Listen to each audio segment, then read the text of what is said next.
Quand vous pensez que vous n'êtes pas bon et vous lisez là-dedans que vous avez été rendu juste devant Dieu, que vous n'avez pas que du mauvais, mais que Dieu vous a donné la justice, vous devrez peut-être le lire 1000 fois, mais éventuellement la parole renouvellera votre pensée et vous commencerez à penser différemment. Et puis quand la table est mise, vous prendrez part.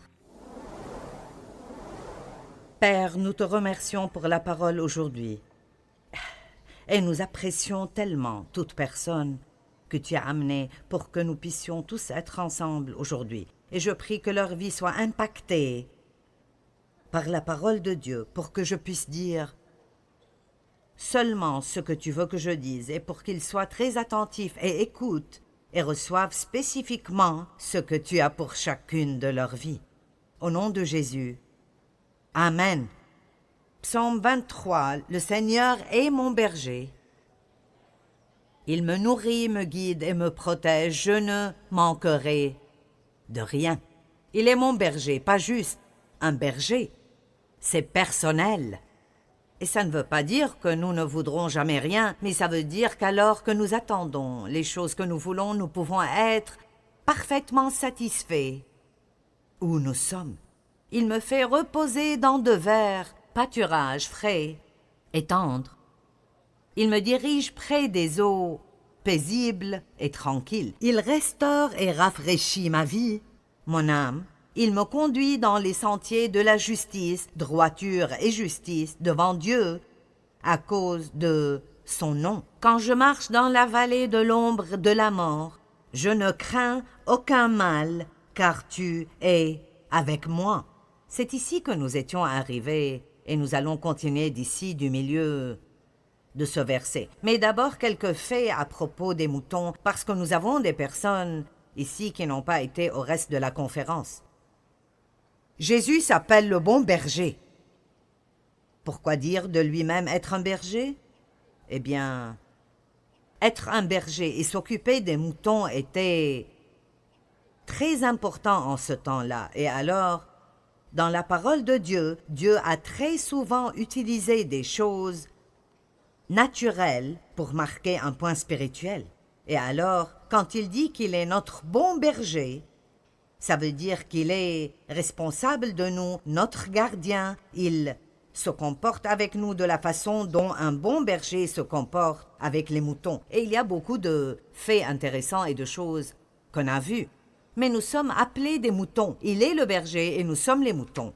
Les moutons ne s'occupent pas instinctivement d'eux-mêmes. Ils ont besoin d'un berger. Ils ont besoin d'attention constante et de précaution. Ils sont sujets à des maladies et des parasites qui représentent le péché, l'échec et la faiblesse. Ils sont très peureux. Un seul lapin peut faire fuir tout un troupeau de moutons. On dit que les moutons ne sont pas très brillants.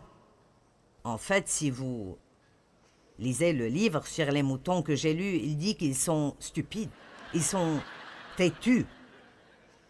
Les moutons sont marqués à l'oreille par ce qu'on appelle un couteau de marquage. Et donc le berger coupe une marque sur leur oreille, un certain type de marque, qui était unique pour chaque berger. J'en suis sûre, et elle signifie « ce mouton m'appartient ». Et j'aime penser au fait que nous sommes marqués et que nous sommes scellés par le Saint-Esprit. Donc, dans le monde spirituel, tout comme si l'un de ces moutons se promenait et allait dans un autre pâturage, le berger pouvait venir et reprendre possession de ce mouton. Nous aussi sommes marqués par l'Esprit Saint et cela laisse le diable savoir que nous ne lui appartenons pas et qu'il n'a pas de vraie autorité sur nos vies. Amen. Maintenant, ce couteau de marquage peut être un peu déconcertant pour les gens, mais il y a une analogie spirituelle. La Bible nous dit que nous devons laisser Dieu nous aider à mourir à nous-mêmes et tuer différentes régions de la chair qui nous font du mal et qui nous arrêtent d'être tout ce que Dieu veut que nous soyons. Les moutons sont têtus. Certains aiment beaucoup s'échapper du troupeau. Ils vont toujours dans d'autres pâturages et ont besoin d'être ramenés. J'ai une petite chienne, elle aura 10 mois dans 2 semaines. Son nom est Jasmine. Et elle est un petit maltipou noir et blanc. Et c'est une bonne petite chienne très douce, mais elle ne vient pas à moi quand je l'appelle, sauf si j'ai une gâterie. Alors, à cause de cela, elle a seulement des privilèges de cuisine, c'est-à-dire qu'elle ne peut pas courir partout dans la maison, sauf si je suis avec elle et je la prends à une autre chambre. Mais en général, la cuisine doit être son seul domaine, simplement parce qu'elle ne fait pas ce que je lui dis de faire. Je me demande combien d'entre nous ne viennent vers Dieu que s'il y a une certaine gâterie.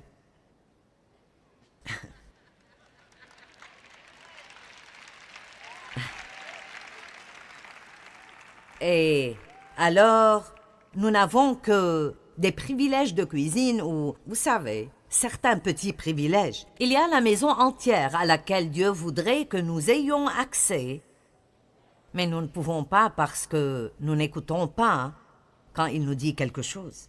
J'essaie de dire cela 1 ou 2 fois dans chaque conférence que je fais à présent. S'il vous plaît, comprenez que tout ce que Dieu vous demande de faire ou de ne pas faire, ce n'est pas pour lui, c'est pour vous. Si vous lisez dans la parole que si vous faites cela, c'est un péché, ce n'est pas parce que Dieu essaie de nous priver de certaines choses dans la vie. Tout ce que le monde nous offre, que Dieu nous dit de refuser, est quelque chose qui nous fera ultimement du mal et ruinera notre vie. Tout ce que Jésus nous demande de faire est pour notre bien. Il est le bon berger. Pas juste un berger, le bon berger. Combien d'entre vous se battent contre quelque chose dans votre vie maintenant et vous sentez que Dieu vous demande d'abandonner cette chose et vous avez de la difficulté avec ça? D'accord. Regardez-moi, ne soyez pas des moutons têtus. Ne dites pas mais, dites mais. Amen. Et rappelez-vous que même si c'est difficile pour vous maintenant, si vous vous accrochez à ce que Dieu essaye de vous faire laisser tomber, ça deviendra plus dur et plus dur et plus dur dans votre vie. Ça vous volera tout ce que Dieu veut que vous ayez. Les moutons aussi peuvent aussi s'abattre. Et cela veut dire qu'ils basculent sur le dos et ils ne peuvent pas se lever. Et David a dit « Pourquoi t'as battu, ô mon âme ?» Nous voyons cela comme une différente phraséologie pour la dépression et le découragement. Et Dieu ne veut pas qu'on s'abatte. Il veut que nous soyons debout à vivre la vie qu'il veut que nous vivions. Mais heureusement, il viendra et nous aidera à nous lever quand nous basculons sur notre dos. Mais l'une des raisons pour lesquelles ils s'abattent est qu'ils cherchent toujours les régions douces et reposantes d'air dans les champs pour s'y étendre. Ils ne veulent rien faire qui soit difficile. Et c'est intéressant que la force soit gagnée dans le combat. Nous devons arrêter d'avoir peur des choses difficiles. Quelle que soit la chose dont vous pensez que Dieu vous parle, notre première excuse est « Mais Seigneur, c'est difficile. C'est si difficile. » Eh bien, nous devons ne pas avoir peur des choses difficiles, parce qu'il veut nous fortifier dans les difficultés pour pouvoir nous utiliser pour des choses plus grandes. Et puis, il y a la tonte des moutons. Parfois, ils auront trop de laine, et c'est dangereux quand ils ont trop de laine, parce que ça les rend instables, et une fois de plus, ils peuvent basculer et tomber. Qu'est-ce que ça veut dire quand vous avez trop de laine? Ça veut dire que parfois, nous avons plus de quelque chose que nous pouvons gérer. Parfois, quelqu'un vient et reconnaît un don dans nos vies et ils veulent nous promouvoir à une position et nous ne sommes pas assez matures spirituellement pour cette position et ça finit par nous causer des problèmes au lieu de nous faire du bien. J'ai partagé un exemple dans l'un des autres messages, mais je veux le partager de nouveau parce que je pense que c'est un bon exemple et il y a probablement beaucoup de personnes qui regardent le programme télé aujourd'hui qui ne l'ont pas entendu. Nous avons un refuge pour hommes qui s'appelle le Centre des rêves de St. Louis. Et ce refuge est conçu pour amener la restauration aux hommes qui ont essentiellement détruit leur vie avec la drogue et l'alcool et juste toutes sortes de mauvaises choses. Plusieurs d'entre eux, si ce n'est pas presque tous, ont fini par vivre dans des asiles ou même par vivre dans la rue. Et alors, nous prenons 35 hommes à la fois et nous les aidons à passer par un programme de restauration totale. Certains d'entre eux ont des dents manquantes, ils ont juste toutes sortes de situations. Et donc, alors qu'ils sont dans ce programme, l'une des choses qu'ils font est de devenir membres de ce qui est une chorale d'hommes, juste pour les impliquer dans quelque chose de bien. Et probablement aucun d'entre eux n'est assez compétent pour pouvoir chanter tout seul. Mais c'est étonnant combien ça sonne bien quand ils chantent ensemble. Mais nous les avons fait venir à notre conférence pour femmes il y a juste quelques semaines. Et il y avait à peu près 14 000 femmes là-bas. Et là, ces 35 hommes se sont tenus là et ils ont chanté « Je suis racheté ». Et c'est quelque chose de touchant. Je suis racheté, je ne suis pas l'homme que j'étais. J'ai été renouvelé. Et ça a cassé la baraque. C'était génial. Donc, après cela, ils ont reçu des demandes de différentes personnes. « Est-ce que vous viendrez à mon église pour chanter ?» Et alors, les gens qui m'en ont parlé ont dit « Oh oui, c'est vraiment bien !» Et même quand j'ai dit à la foule l'autre nuit, tout le monde a dit « Ouais, c'est génial !» Et puis j'ai dit « Je ne les laisserai pas y aller. » Ils m'ont regardé en disant « Eh bien, pourquoi ?» Parce qu'ils ne sont pas prêts pour cela. Ils n'ont pas besoin d'être promus à une plateforme. Ce dont ils ont besoin est de rendre leur vie juste devant Dieu, d'obtenir la stabilité, de se débarrasser de toute la mauvaise influence qu'ils ont eue dans leur vie. Et alors, je ne serais pas une très bonne bergère si je leur donnais trop de laine. Et je sais que tout à coup, ils tomberont quelque part et se fourreront dans le même pétrin où ils étaient auparavant. Alors ne soyez pas surpris quand vous pensez que Dieu ferme des portes qui vous ont été ouvertes et par lesquelles vous voulez passer. Restez toujours dans le moment choisi par Dieu. Dans Jean chapitre 15, il parle de l'élagage. Il dit qu'il est la vigne, que nous sommes les branches et qu'il taille les régions mortes de notre vie. Et ceci est vraiment en quelque sorte la même chose que le processus de tonte des moutons. Il nous garde toujours dans un endroit où nous pouvons porter le plus de fruits, pas là où nous pouvons recevoir le plus d'attention dans le monde. Allez, donnez gloire à Dieu. Bon.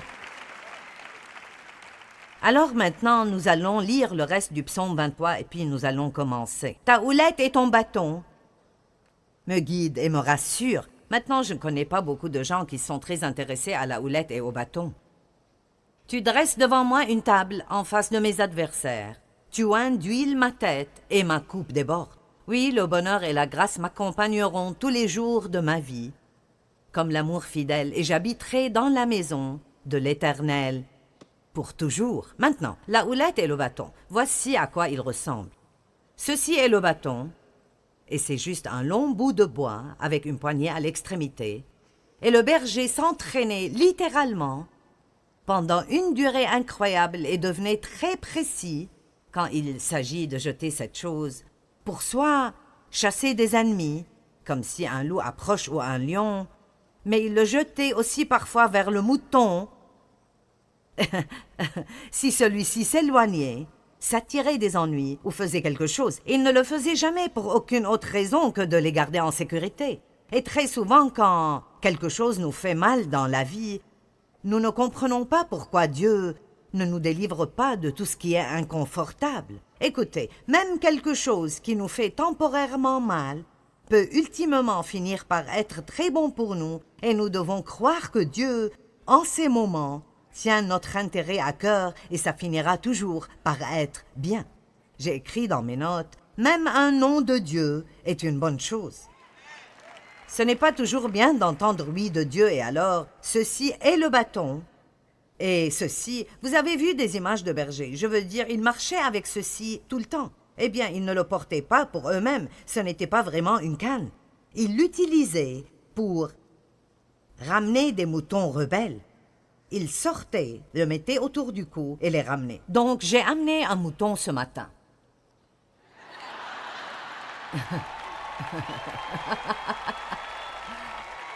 Maintenant, pareil stupide et pitoyable. Merci. Maintenant, disons donc simplement que ce mouton berger ici, ce qui est un oxymoron, mais le mouton Mike, R.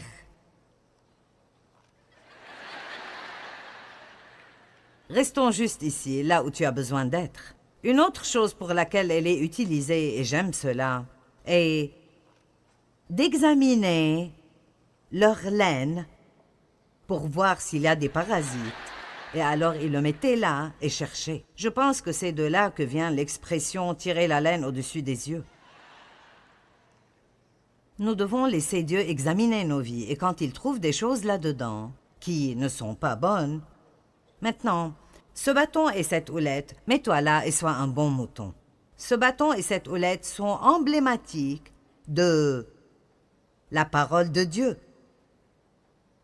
Le bâton est la parole de Dieu, et la houlette est comme la direction du Saint-Esprit. Et alors, Dieu utilise principalement dans notre vie... Tu as l'air pitoyable, frère. C'est bien. Dieu utilise principalement sa parole et son Esprit Saint pour amener la correction dans nos vies. Mais laissez-moi vous dire, et ne vous effrayez pas, je donnais toujours à mes enfants ma parole en premier, et s'ils n'écoutaient pas, je n'avais pas...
Peur de toucher leurs circonstances.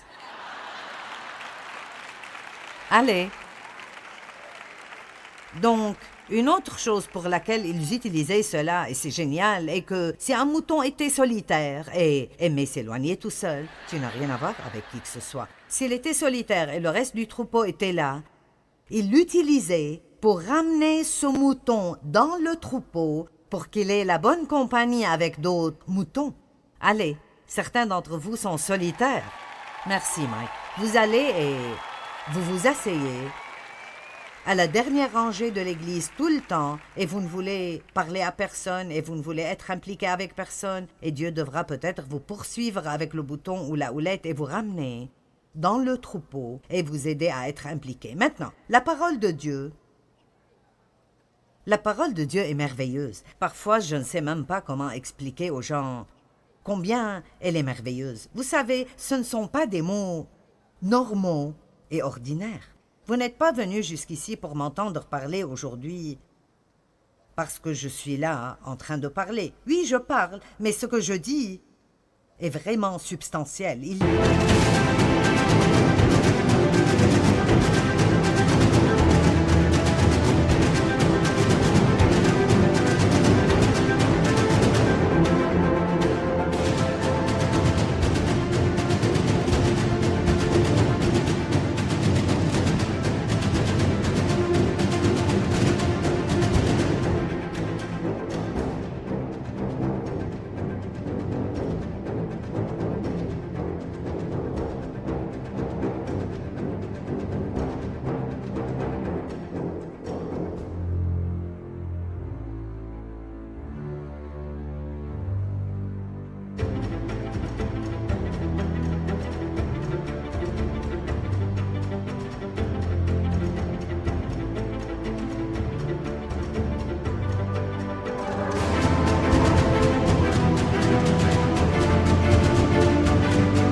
Il y a de la puissance qui est inhérente à la parole de Dieu. Quand je me tiens debout ici et je dis que Dieu vous bénisse, il y a quelque chose là-dedans qui fait quelque chose en vous et qui vous élève. Quand je me tiens ici et je dis vos péchés sont pardonnés et à travers le sang de Christ, vous êtes renouvelés. Ceci vous amène la vie. Jésus a dit mes paroles, elles sont esprit et elles sont vie. Et je veux vous encourager dans votre propre temps privé d'études, ou quand vous allez à l'église, ou quand vous regardez n'importe quelle forme de la parole, à la télévision, ou vous l'écoutez à la radio, n'approchez jamais la parole de Dieu comme si c'était une obligation d'avoir votre petit bout de temps avec Dieu pour penser que vous avez accompli votre obligation. Ceci est votre vie. Je veux dire, c'est ce qui nous guide. Ceci nous garde des problèmes. Ceci nous garde quand nous sommes tentés. Combien d'entre vous ont été tentés de faire quelque chose de mal et une portion de la parole s'est levée en vous? Vous entendez un verset, le Saint-Esprit vous dit une parole et vous savez tout de suite ce que vous devez faire dans cette situation. La parole de Dieu est merveilleuse et je vous encourage à étudier la parole. Apprenez-la vous-même. Connaissez la parole assez bien pour pouvoir la citer quand vous en avez besoin et laissez le Saint-Esprit vous guider dans votre vie. Donc, 2 Timothée chapitre 4, verset 2.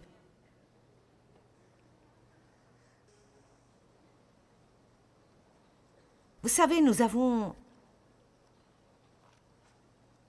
en quelque sorte, cette chose qui se propage dans certains cercles.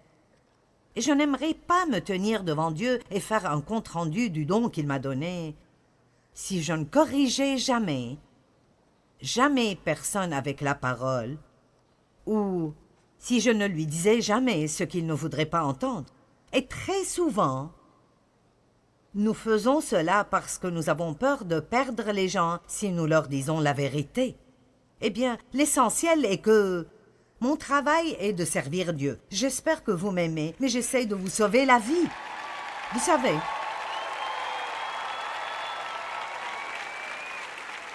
quelqu'un dans la société où nous vivons aujourd'hui devrait se lever et dire aux gens « Écoutez, l'adultère est toujours mauvais. La fornication est toujours mauvaise. Vous ne devez pas vivre avec quelqu'un à qui vous n'êtes pas marié et coucher avec eux. Ces choses sont mauvaises. Et si nous ne faisons pas cela, alors nous serons tenus comme responsables quand les gens se perdent. Alors, n'ayez donc jamais un air constipé à ce sujet. Parce que si un prédicateur dit quelque chose qui confronte une région de péché dans votre vie, ne vous énervez pas contre quelqu'un parce qu'il vous dit la vérité juste parce que vous ne voulez pas l'entendre.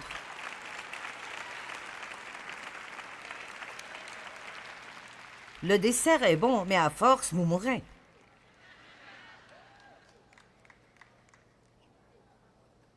« 2 Timothée 4,2 Va et prêche la parole. » C'était là l'instruction de Paul à Timothée. « Va et prêche la parole. » Et insiste toujours, sois présent, sois disponible et prêt en toute occasion, qu'elle soit favorable ou non, que ce soit opportun ou inopportun, que ce soit désirable ou indésirable, en tant que prêcheur de la parole, tu dois montrer aux gens en quel point leurs vies sont mauvaises. Établis leur culpabilité, réprimande et corrige, censure et exhorte, encourage. Cela en fait partie. Ce n'est pas que nous ne voulons pas être encouragés. Sois inlassable et inépuisable en patience et en instruction. Donc la parole de Dieu ne sera pas toujours juste quelque chose qui vous fait vous sentir bien. Parfois, Dieu jettera toute une section de la parole vers vous qui parle d'une certaine région dans votre vie et qui vous dérange vraiment à ce moment. Mais ne vous énervez pas contre le messager. Apprenez juste qu'il est un bon berger qui essaie juste de vous garder des problèmes plus tard. Maintenant, nous avons besoin de discipline. La Bible dit que si Dieu ne nous disciplinait pas et ne nous châtiait pas, il ne nous aimerait pas. Et comme je l'ai dit, il essaye d'utiliser sa parole d'abord. Mon fils m'a dit un jour, et j'aime cela, mon fils aîné a dit « Je dois honnêtement admettre qu'à chaque fois que j'ai dû être appelé, il travaille pour nous. À chaque fois que j'ai dû être appelé et j'ai vraiment été corrigé par toi et papa pour quelque chose. Maintenant, écoutez cela. Il a dit « Pour être honnête, je peux vous dire que l'Esprit Saint a déjà essayé de me dire cela 3 ou 4 fois. Et je ne l'écoutais pas. Donc voici l'essentiel. Dieu voudrait garder vos problèmes entre lui et vous. Il préférerait vous corriger en privé et que vous le laissiez s'occuper de vous sans que personne d'autre ne sache jamais que vous étiez un mouton rebelle. Mais laissez-moi vous dire, si vous ne vous couchez pas dans les pâturages verts, il vous fera vous coucher dans des pâturages verts. Et si vous ne recevez pas la parole, il vous aime assez qu'il va se mêler de vos circonstances. Et bien aimé, quand Dieu met son pied dans quelque chose et dit « Non, cela ne marchera pas », alors vous feriez mieux de découvrir cela et vous retourner pour aller dans une nouvelle direction. Amen. Je me moque de combien ma chienne veut sortir de cette cuisine et courir dans la maison avant d'apprendre à venir chez moi avec ou sans gâterie. Elle ne sortira pas.